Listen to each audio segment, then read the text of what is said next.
Hey, I'm Bubba, and welcome to the Redneck Chef. Today we're gonna fix up a pot of squirrel stew. What we're gonna do first is we're gonna chop up some onions. So we take one of these big old onions right out of the garden and chop it up. And I tell you, the way not to cry when you're chopping up an onion is to drink lots of beer. That always works, lots of beer. Now, celery is really good. You got to make sure you get these parts, these little fluffy parts. That's where all the flavor is in celery. So, your squirrel meat this here's been deboned already. It's, cut off the bone so you can just chop it up. And you just chop that up into cubes just like this. So now what we're going to do is we're going to take our squirrel meat that we chopped up here and add it to our pot. Oh boy, that's a hot one. That's good. Now what we have to do is we have to season that meat up, make it taste better with some salt and some seasoning. Stir it around a little bit like this and let it cook a bit. We'll take our onions that we chopped up and we'll add all of those to that pot. Takes a lot of onions to do this and make it taste good. We'll add our celery to the pot. And it all just goes in there just like that. Now that the onions and the celery and the squirrel meat is starting to get nice and cooked, we're going to add some salt. Everybody says, how much salt? I always add, well, how much salt you like. And you just add a little in there. I use this special seasonings here that we've been making up at the barn forever of all the peppers and spices and such. And I like a lot of that. That's good spice right there. And you add that in there, and then the best thing you can have is these cayenne pepper flakes, these red pepper flakes. People got different names for them, but they're just red pepper flakes.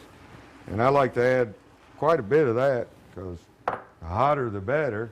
And then you got to put in some of this Worcestershire, whatever the heck the name of this sauce is, Worcestershire sauce.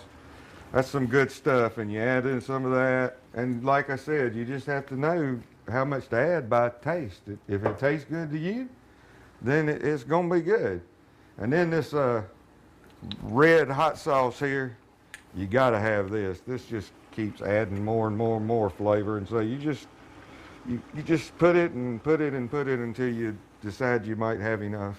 Give it a stir. See if you're getting it right.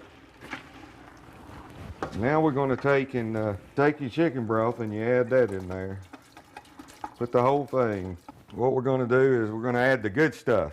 The Holy Grail, Mr. Jack Daniels, is going to make this stuff taste really, really good. And we got to save yourself a little sip.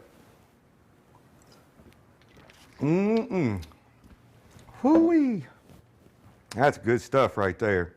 Once we get that in there, then we're going to add a big old can of tomatoes. What we're going to do now is let it cook for a while. After it's cooked for a while, we're going to add potatoes, just cubed up potatoes. Doesn't matter what kind or anything else. And we put all of those potatoes in there. And now what we're going to do is we're going to add our butter peas.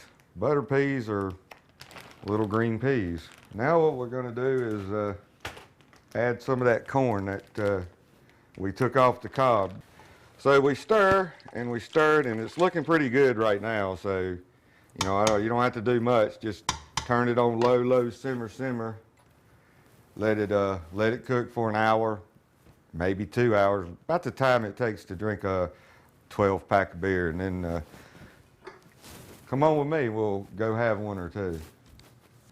Well, here we go.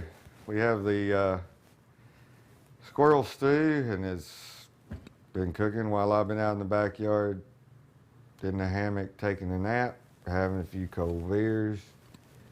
Always serve your squirrel stew with some of this beautiful cornbread.